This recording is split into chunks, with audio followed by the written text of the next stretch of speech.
soutenir l'apprentissage à distance composé avec l'affectif, c'est le défi que plusieurs d'entre nous auxquels nous faisons face en ce moment, soit à distance ou bien peut-être bientôt ou peut-être déjà en déconfinement. Alors, tout le monde, depuis quelques semaines, on est tout le monde entouré d'images comme celle-ci. Une cour d'école qui a l'air d'être barricadée comme si c'était un lieu d'un crime presque. On a enfermé le lieu comme si nos cours d'école sont inaccessibles, interdites. Les écoles secondaires sont vides, on a l'air mortes. On passe devant nos écoles, puis on est désolé de voir ça. D'habitude, à l'heure où j'ai pris cette photo-là, on aurait vu des tonnes d'élèves devant l'école qui circulent à gauche, à droite, qui font jouer leur musique sur leur épaule. On entendrait ça, ce serait ça la vie, mais là, c'est tranquille, c'est mort. Les jeux dans les parcs sont aussi barricadés, on dirait vraiment des scènes de crime. C'est comme vraiment étrange, hein? L'effet que ça a sur nous, c'est toutes ces images auxquelles on est exposé. Le fait d'être confiné, écoutez, on assiste à ce genre de phénomène. Moi, où j'habite, juste derrière chez moi, il y a un bureau municipal de la ville. Et la semaine dernière, il y avait une réunion qui se tenait dans le stationnement, imaginez. Les gens étaient dehors, il y avait absolument besoin de tenir une réunion. Ils voulaient le faire en présence. On voit qu'ils sont tenus à 2 mètres de distance pour tenir leur réunion. Ce sont tous des phénomènes qu'on n'observait pas avant l'arrivée de la COVID-19, donc de ce virus-là qui nous amène en confinement chacun de notre côté. Tous ces phénomènes, par exemple, il y a eu des phénomènes aussi de se mettre à travailler à distance. Aujourd'hui, vous voyez le colloque, on est tout le monde à distance. Mon équipe, on travaille à distance. Écoutez, nous, on est quand même chanceux, entre guillemets, parce que ce genre de travail-là, ça fait des mois qu'on fait ça parce que notre équipe est dispersée un peu partout à travers le Québec et on travaille souvent dans ce mode-là en visioconférence. Donc, on est relativement habitué, mais pour plusieurs d'entre nous, ça a voulu dire des adaptations. Puis on a vu peut-être sur toutes sortes d'humour qui ont été faits avec ces situations-là cocasses qui se produisent. On fait même nos fêtes de famille de cette façon-là. J'ai fêté nos enfants, on a fêté leurs anniversaires de cette façon-là, en faisant un souper, en trinquant à distance. Même qu'on a même des toutous des petits qui peuvent même faire de la visioconférence, imaginez. Ben oui, ma conjointe, qui est orthopédagogue, a décidé de construire des livres pour ses élèves avec une application sur le iPad. Et puis là, bon, son toutou se promène dans la ville, il rencontre ses amis, mais il ne peut pas s'en approcher. Alors, son papa a une bonne idée. Il fait une visio pour qu'il puisse parler à ses amis. Bon, OK, on transpose même dans nos histoires la réalité que l'on vit actuellement. Et toutes ces réalités-là viennent complètement nous bouleverser. Hein? Chacune et chacun d'entre nous, on se trouve troublé par toutes ces situations-là qu'on voit, parce que ça, c'est inhabituel. C'est pas ce qu'on voit habituellement dans nos vies au quotidien, et tout ça vient nous affecter.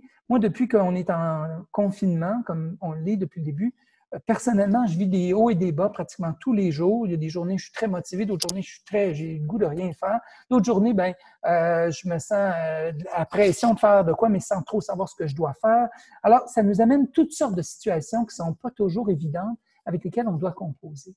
Alors, ce que je vous propose aujourd'hui, c'est d'aborder cette question-là de la dimension affective qui vient nous affecter puis qui vient faire en sorte que chacune et chacun d'entre nous, on n'est pas toujours au meilleur de nous-mêmes, puis on ne sait pas toujours comment faire ça, mais aussi nos collègues avec qui on est en contact, nos élèves qu'on peut accompagner, eux aussi vivent toutes sortes d'émotions qui sont en dents de scie, et ce n'est pas toujours simple, puis on ne sait pas toujours comment faire pour composer avec ça.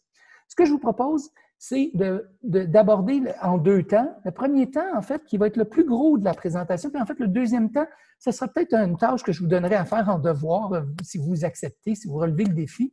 Mais ce que je vous propose, c'est de vous présenter 3 éléments théoriques qui peuvent nous aider, qui peuvent éclairer. Un premier qui va être sur le fonctionnement du cerveau, un deuxième qui va être sur la dimension socio-affective, comment composer avec la dimension socio-affective. Et enfin, peut-être des pistes. J'ai travaillé sur un texte, peut-être que vous avez vu, qui avait été publié, qui parle de pistes qu'on pourrait nous aider à savoir comment accompagner nos élèves à distance ou peut-être même en présence dans des contextes complètement nouveaux, hein, parce que Entre autres, au Québec, on parle de déconfinement dans les écoles, donc on va retourner à l'école, mais dans des conditions complètement nouvelles, hein, 15 élèves par classe, peut-être pas tous nos élèves, peut-être des élèves dans différents lieux, le transport, l'organisation, c'est complexe, tout est en train de se mettre en place, mais ça nous bouleverse toutes ces choses-là. Alors, commençons tout de suite. D'abord, les 3 concepts théoriques dont je vous ai parlé, on aborde le premier, le fonctionnement du cerveau. Bon, là, vous allez vous dire, pourquoi, je vous parle du fonctionnement du cerveau, alors pourquoi vous montrer une forêt? Hein? Eh bien, parce que le cerveau, on le sait maintenant, bon, on sait beaucoup plus de choses maintenant grâce, entre autres, aux neurosciences qui ont analysé le fonctionnement du cerveau. Et Steve Masson, un spécialiste en neurosciences au Québec, à l'UQAM, parle du fonctionnement du cerveau un peu comme l'analogie de la forêt, du sentier dans la forêt. Dans le fond, notre cerveau, comment il fonctionne, c'est que pour accéder à de l'information, on trace des sentiers dans notre forêt, des sentiers neuronaux qui nous amènent à accéder à de l'information. Plus on utilise un sentier souvent, plus ce sentier devient efficace, plus on devient efficace à traiter de l'information et ça crée ce qu'on appelle des automatismes. Donc, on traite de l'information. Quand on est en période d'apprentissage, c'est comme si la forêt est défrichée, puis on n'est pas défrichée, puis on essaie de tracer des sentiers, puis plus on les utilise, bien, plus ils deviennent comme le sentier qu'on voit devant nous. Ces sentiers-là sont bien tracés, on appelle ça des tâches automatisées. Eh bien, tout ça, ça m'a fait penser à une petite histoire. Mon collègue Sébastien Deschamps, qui est conseiller pédagogique au Récit, on se réunit, tous les gens du Récit, on est peut-être 200 conseillers pédagogiques au Québec, on se réunit une fois par année pendant 3 jours de temps pour se former entre nous, puis développer notre expertise pour après ça accompagner l'ensemble du réseau scolaire québécois. Eh bien, pendant ces journées-là, bien, des fois, les fins de journée, on s'offre des activités un peu plus ludiques. Par exemple, on fait de la randonnée en forêt, où on est au Mont-Saint-Anne, il y a des beaux sentiers. Sébastien s'est inscrit à cette activité-là. Quand il est arrivé pour courir, il était en retard de 3-4 minutes. Le groupe était parti, il a décidé de partir par lui-même. Il s'en va dans la forêt, il décide de courir de son plein gré.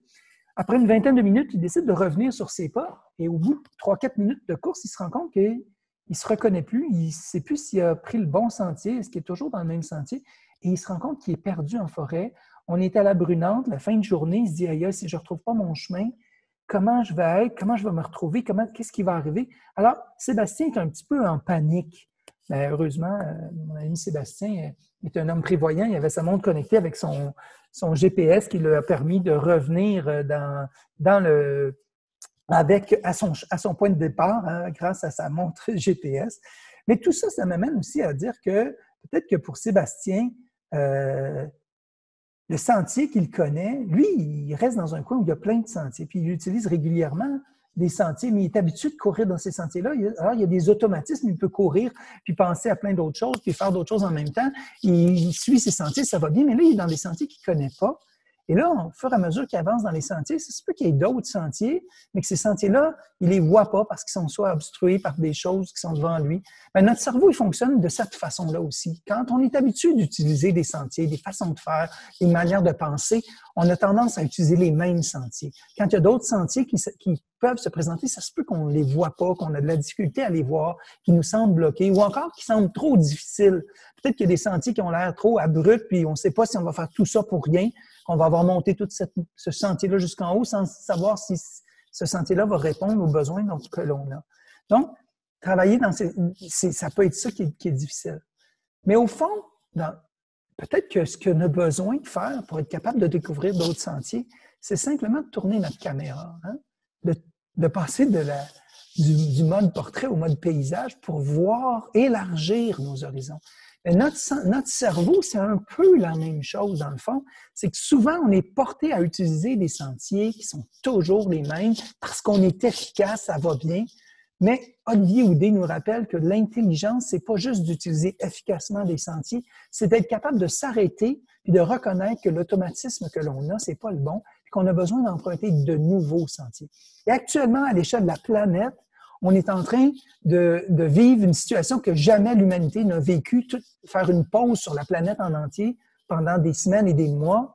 On ne sait pas ce que c'est, mais pour essayer de répondre aux besoins éducatifs, on a tendance peut-être des fois à se retourner vers nos automatismes et à dire, bon, on va faire de la formation à distance, on va mettre en place tout ça, je connais ça, je suis habitué, je vais faire ça. Mais ça ne veut pas dire que des réponses qu'on a qui sont automatiques sont nécessairement des réponses adéquates qui vont répondre réellement aux besoins que l'on a.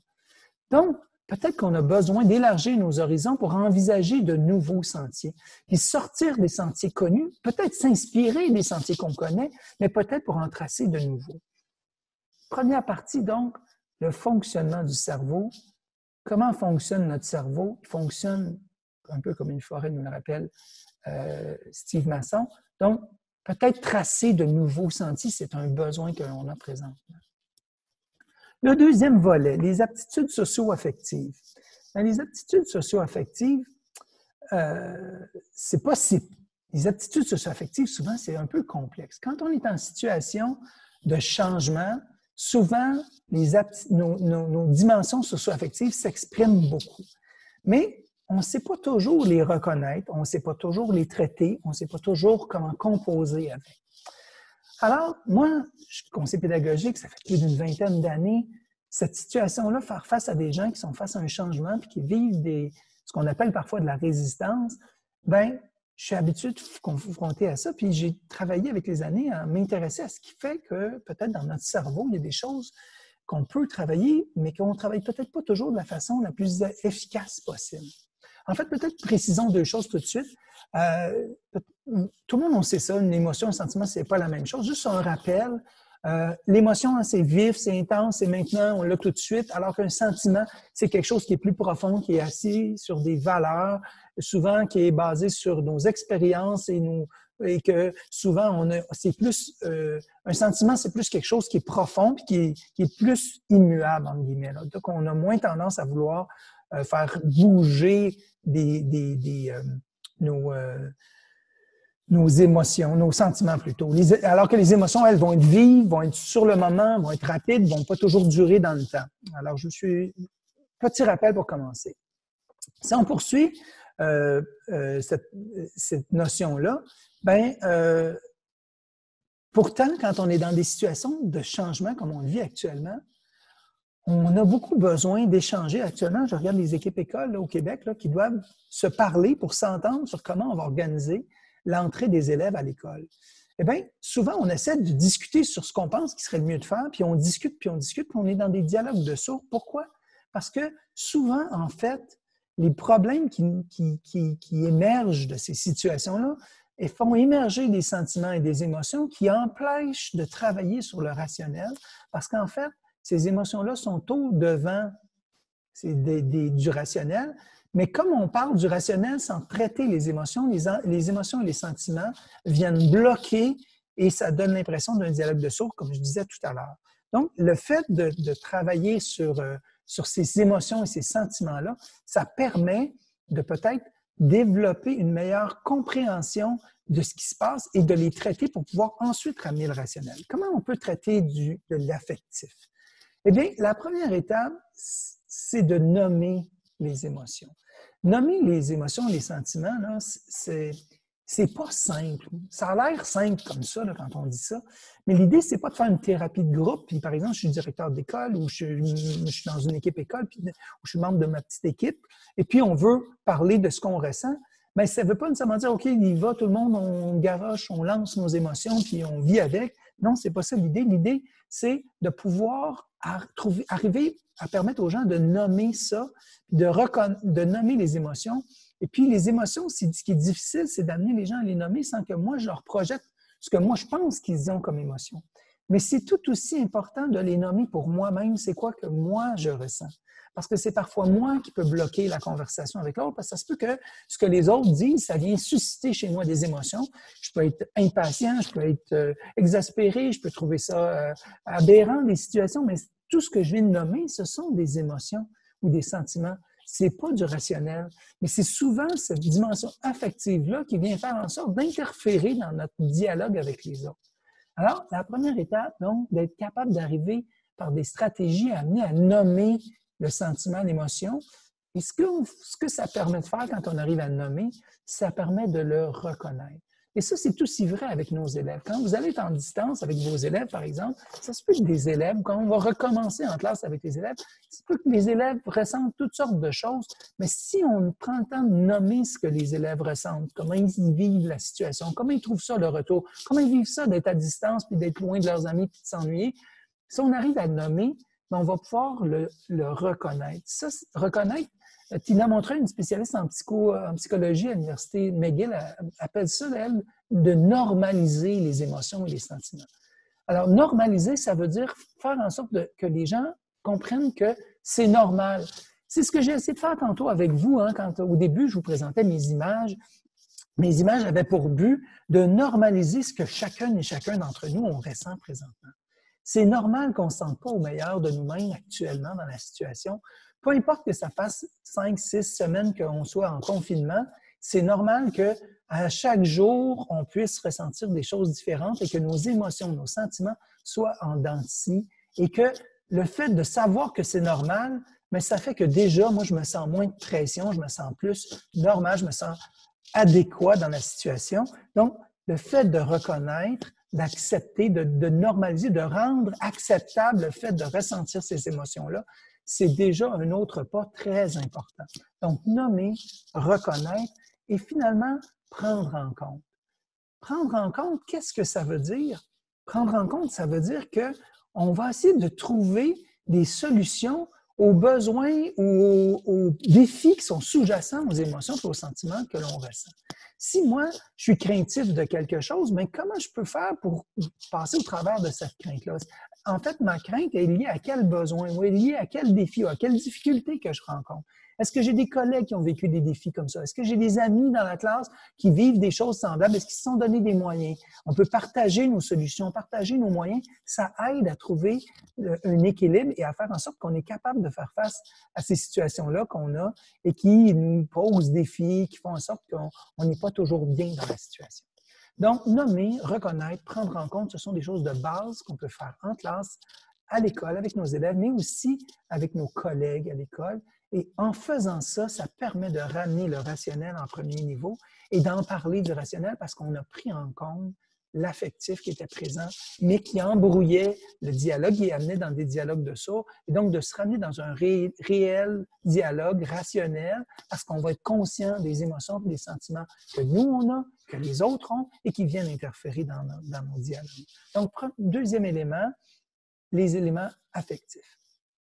Troisième élément théorique, en fait, ce sont des principes sur lesquels j'ai réfléchi. Ça m'a pris pratiquement un mois à écrire ça. J'avais publié un premier texte qui était sur l'école à la maison, dans le fond, puis l'éducation je ne dirais pas, je cherche là, c'était mon propre article, l'éducation de l'urgent à l'important, merci. Merci de partager ça. Donc, le lien vient d'apparaître dans le clavardage.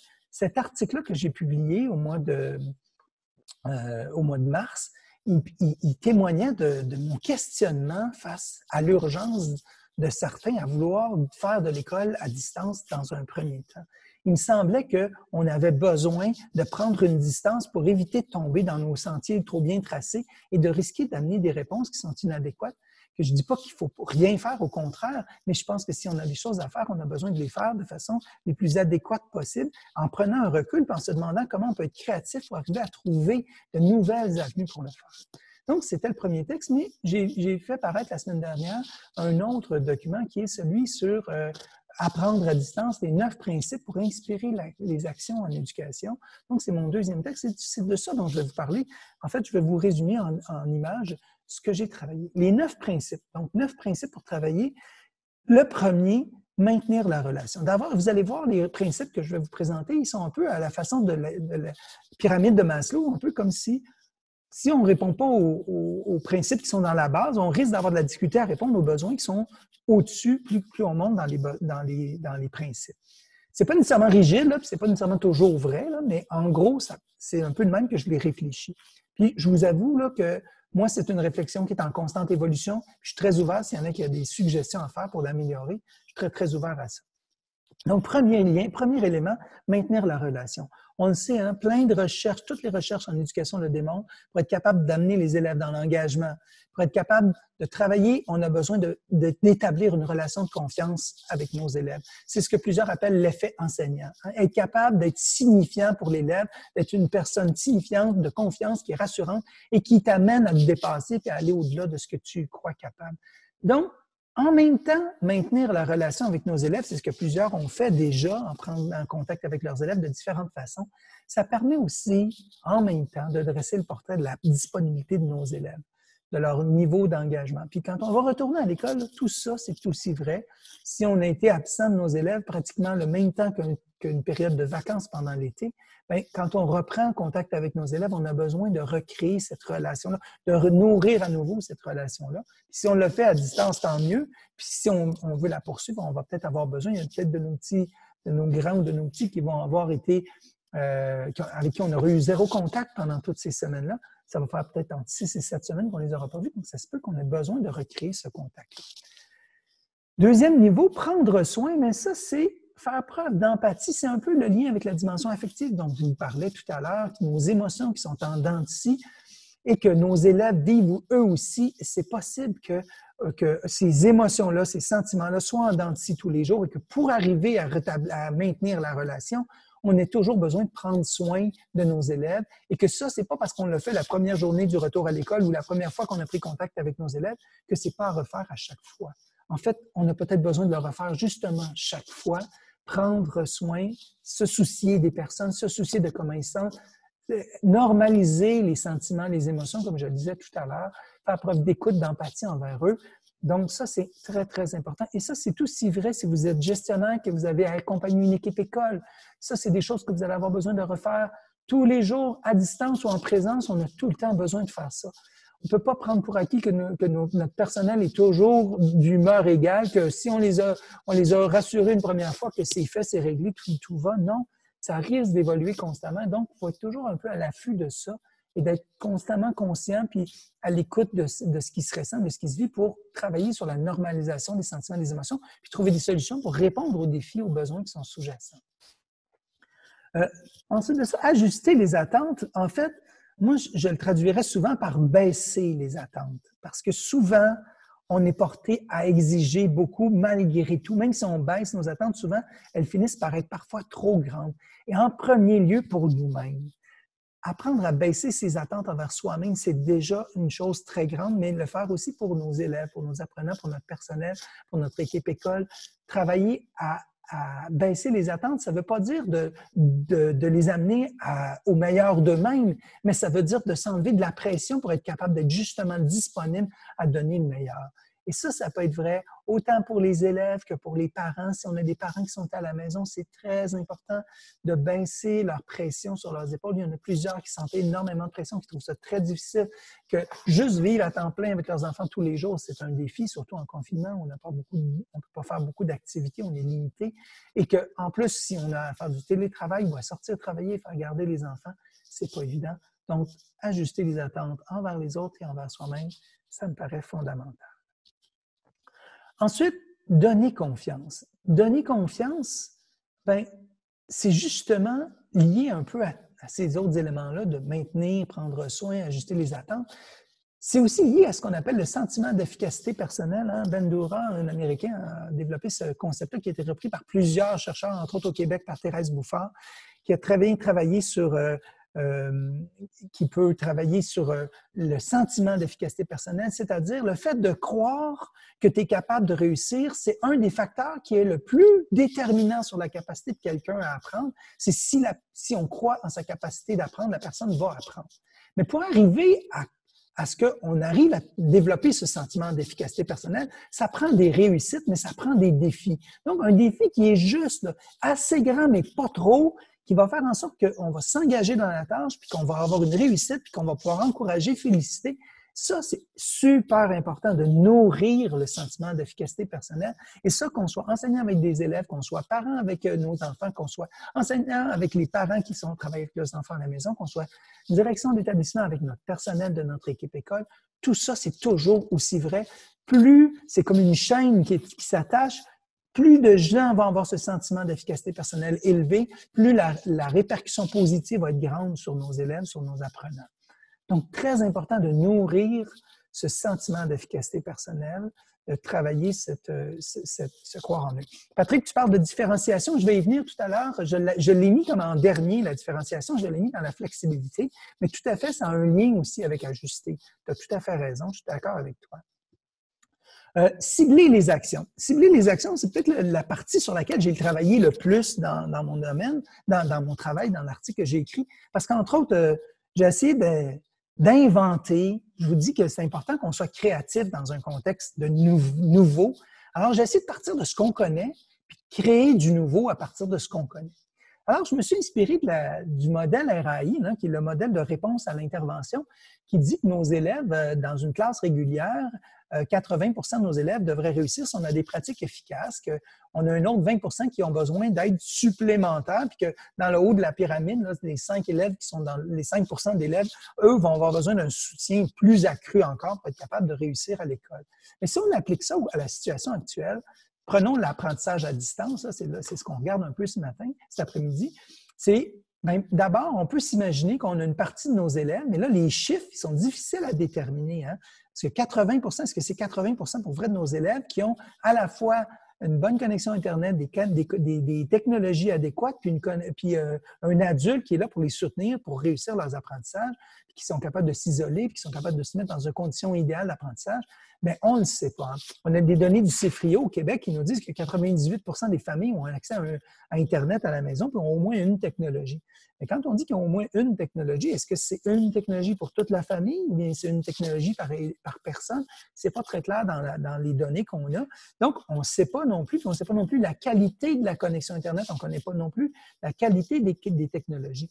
Entre autres, moi, j'ai eu l'écho de gens qui avaient à la maison, la seule technologie qu'il y avait, c'est le cellulaire d'un parent avec une connexion Internet dans le cellulaire. C'est la seule technologie pour toute une famille, des fois de 3 enfants. On ne peut pas parler qu'on a des conditions idéales au plan technologique, même au niveau d'accès à Internet. Alors, on peut penser qu'il y a un nombre d'élèves qui auront accès limité à des technologies, puis on peut penser qu'il y a un nombre d'élèves aussi qui auront des conditions vraiment très mauvaises, à la fois parce qu'ils n'auront aucun soutien d'adultes, voire même des adultes nuisibles à leur apprentissage, peut-être même qu'ils auront peu de contexte propice à la concentration, aucun endroit pour s'isoler, pour être calme, et aucun ou à peu près des technologies complètement désuètes, une connexion pratiquement nulle. Mais ce sont des facteurs de conditions d'apprentissage que l'on doit prendre en compte. De l'autre côté, c'est plus proche du modèle traditionnel de la RAI, de la réponse à l'intervention. Alors, on a des élèves qui sont habituellement en classe en difficulté particulière ou qui n'ont pas de difficultés particulières et qui peuvent très bien réussir sans avoir besoin d'un support particulier. Donc, en général, ça peut fonctionner assez bien. On a des élèves qui vont avoir besoin d'un soutien accru malgré des pratiques efficaces en classe, mais que leur risque de perte des apprentissages dans le contexte risque d'être plus limité. Puis on a un autre d'élèves. La plupart de ces élèves-là qui sont en grande difficulté, qui sont là, on les connaît déjà dans notre école. On savait déjà très bien c'est qui ces élèves-là. Alors, on peut déjà tenir compte de cette donnée-là. Par contre, ce qu'on ne sait pas, c'est si on combine ces deux facteurs-là pour en faire un seul, qu'est-ce que ça donne? Est-ce que ça, on est au clair avec ça? Parce que voyez-vous, si on combine les facteurs de la pyramide de gauche avec les facteurs de la pyramide de droite, on a peut-être des élèves qui étaient avec zéro difficulté d'apprentissage, mais parce qu'ils ont des conditions très mauvaises, vont se retrouver en situation délicate, précaire, peut-être à risque de difficulté d'apprentissage. Puis peut-être qu'on a d'autres élèves qui, malgré qu'il y ait des difficultés d'apprentissage, ils ont des contextes idéaux, ce qui fait que peut-être qu'ils vont être encore en difficulté, mais peut-être moins pire qu'ils l'étaient peut-être à l'école. Peut-être que leurs conditions vont être un peu meilleures malgré tout parce qu'il y a un adulte qui est constamment à côté d'eux, mais pas un adulte médecin qui est un pédagogue, par contre. Donc, on voit que ça ici, on ne sait pas les chiffres qu'il y a dans ça. Donc, mais ça peut nous donner une idée que, OK, nos élèves qui sont à risque, il y en a peut-être plus qu'on le croit. Donc, c'est l'effort que j'ai essayé de faire, de combiner, d'utiliser cette base théorique là, de la réponse à l'intervention pour l'appliquer à notre contexte actuel. Ça fait le tour de cibler les actions. Je veux juste regarder quelle heure il est, là, parce que le temps passe vite, puis je ne veux pas passer tout droit. 15h39, il nous reste encore 5 minutes. Je poursuis donc l'étape suivante, choisir des technologies connues. En fait, si on a travaillé à la formation à distance, si on est au début, là, je sais qu'il y en a plusieurs qui ont déjà amorcé beaucoup de choses, c'est peut-être moins le cas, mais si on commence, bien, on a peut-être besoin de partir de technologies, commencer avec des technologies qu'on connaît plutôt que de commencer avec quelque chose qu'on ne connaît pas. Mais par contre, il est possible qu'on ait besoin d'apprendre de nouvelles technologies, mais peut-être que en se réseautant avec des gens, en ne restant pas seul, on n'apprend pas seul. Donc, nous aussi, comme adultes, on a besoin de se réseauter avec des gens, se trouver un réseautage de gens, faire appel aux ressources qu'on connaît. Le Récit, par exemple, au Québec, qui existe, qui est là, qui est un réseau de personnes qui peuvent nous aider, ou encore des gens dans notre milieu, dans notre école, qui sont experts, qui peuvent nous aider, se réseauter. Et bien sûr, si on avait à distribuer des technologies à nos élèves à la maison parce qu'ils continuent de travailler et qu'ils n'en ont pas, peut-être on aurait intérêt à intégrer des technologies qui sont simples, efficaces, sécuritaires, par exemple, un iPad, par exemple, un Chromebook, des technologies de ce genre-là qui sont facilement déployables et que les élèves vont être capables de s'approprier rapidement. Surtout s'ils les utilisaient déjà à l'école. Je vais poursuivre avec l'étape suivante, prendre en compte des considérations éthiques. Eh bien, ça ici, c'est vraiment très, très important aussi. L'éthique, c'est pas de la morale. C'est pas faire la morale à nos élèves et leur dire voici ce que je veux pas que tu fasses, puis attention pour pas faire ci ou pour pas faire ça. Le risque qu'il y a de faire la morale à nos élèves, par exemple, parce qu'on est en distance, puis par exemple, il y en a qui disaient il faudrait dire à nos élèves de pas faire de capture d'écran. Parce que s'ils pourraient mettre ça sur TikTok puis se faire une vidéo drôle puis rire de l'enseignant. Si je dis ça à des élèves, ça se peut qu'ils n'avaient pas l'idée de le faire, mais que parce que je leur ai dit de le faire, je leur ai dit de ne pas le faire, ils viennent de trouver l'idée que ça sera bien drôle puis ils décident de le faire. Alors, ce qui est important, c'est plutôt d'amener les élèves à réfléchir sur les impacts. Et c'est pour ça que réfléchir et faire réfléchir, c'est pas transmettre mes craintes d'adulte, mais c'est amener à dire, OK, moi, si on veut bien vivre l'expérience de collaboration à distance, quelles seraient les dérives, quels seraient les impacts négatifs pour soi, pour les autres que ça peut amener? Et si on veut éviter ça, qu'est-ce qu'on peut faire ensemble pour éviter de tomber dans ça? Et en faisant ça, peut-être qu'on va trouver des solutions qui vont faire en sorte qu'on va être bien. Donc, c'est pour ça que je propose qu'on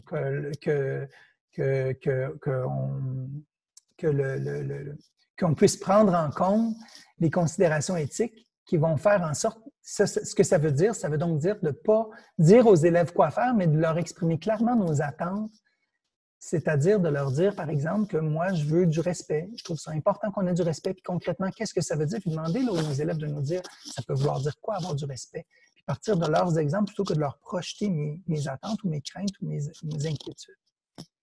Donc, prendre en compte des considérations éthiques. Prochain palier, ce serait d'adapter la durée des rencontres, c'est-à-dire faire en sorte que des fois, quand on est à distance, faire ça long, ça peut s'avérer difficile. Donc, mesurer, peu d'élèves à la fois, moduler selon l'âge et les besoins, ça, c'est vraiment, vraiment très important.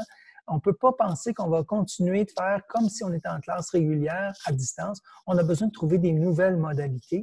Puis, entre autres, j'entendais des fois des enseignants de secondaire qui me disent « Mais moi, je ne peux pas prendre la moitié de mon groupe. J'ai 8 groupes. Je ne peux pas faire 16 rencontres. » Mais peut-être que ça veut dire qu'on va voir autrement l'organisation de l'enseignement au secondaire actuellement au Québec. Jusqu'à la fin de l'année, on va travailler à distance. L'enseignement va se faire à distance.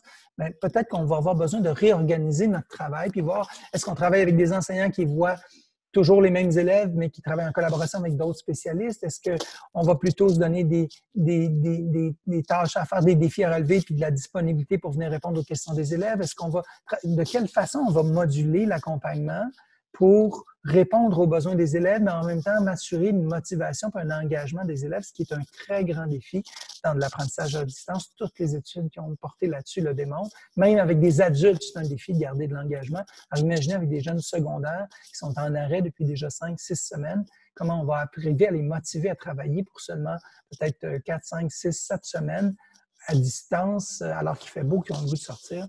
Ça va être un grand défi, un très grand défi. Enfin, Patrick, pour revenir à ta préoccupation, faire preuve de flexibilité, ça me paraît vraiment très, très important de trouver des modalités différentes, d'offrir des choix à nos élèves, pas leur offrir juste une façon de faire, juste une chose à faire, mais trouver des modalités, des défis ajustés, oui. On le parlait dans l'ajustement, ça revient à l'idée d'ajuster les attentes, mais aussi les modalités, des choix qu'on peut faire pour prendre en compte ces différentes modalités-là. Donc, ça fait le tour des concepts théoriques, les 3 concepts, le fonctionnement du cerveau, la dimension affective, les 9 principes que je vous ai présentés. Je vous propose en fait un défi, puis qui pourrait être un défi que vous pourriez relever après l'atelier, si vous le souhaitez. En fait, j'avais déjà commencé la semaine dernière à demander aux participants de la COPS de venir dans des différents documents selon votre clientèle, votre niveau, à quel niveau vous intervenez, quelle est votre clientèle. Puis en fait, vous pouvez aller dans n'importe quel document, ça ne me dérange pas vraiment. Allez nous suggérer comment vous pensez que vous pourriez actualiser ces 3 éléments qu'on vient de voir ensemble, soit la dimension affective, le fonctionnement du cerveau et les 9 principes, si ça peut s'appliquer pour vous. Si vous aviez actualisé ça pour vous dans votre travail, quelle forme ça pourrait prendre, selon le rôle que vous jouez, parce que ça se peut que dans un milieu, dans une équipe école, on a besoin de se parler en fonction de notre rôle, qui fait quoi dans l'école, que ces éléments-là pourraient nous éclairer dans notre manière de travailler, de développer ça. Alors, je vous invite vous avez accès à la présentation. On va vous redonner le lien vers la présentation. Dans la présentation, il y a le lien vers chacun des documents. Vous pourrez accéder à chacun de ces documents-là. Puis, si vous voulez une copie de la présentation, c'est une présentation qui est au format Google Présentation. Vous avez le lien, on va vous le partager aussi dans le clavardage pour vous créer une copie de la présentation. Donc, vous pouvez y aller avec cette adresse.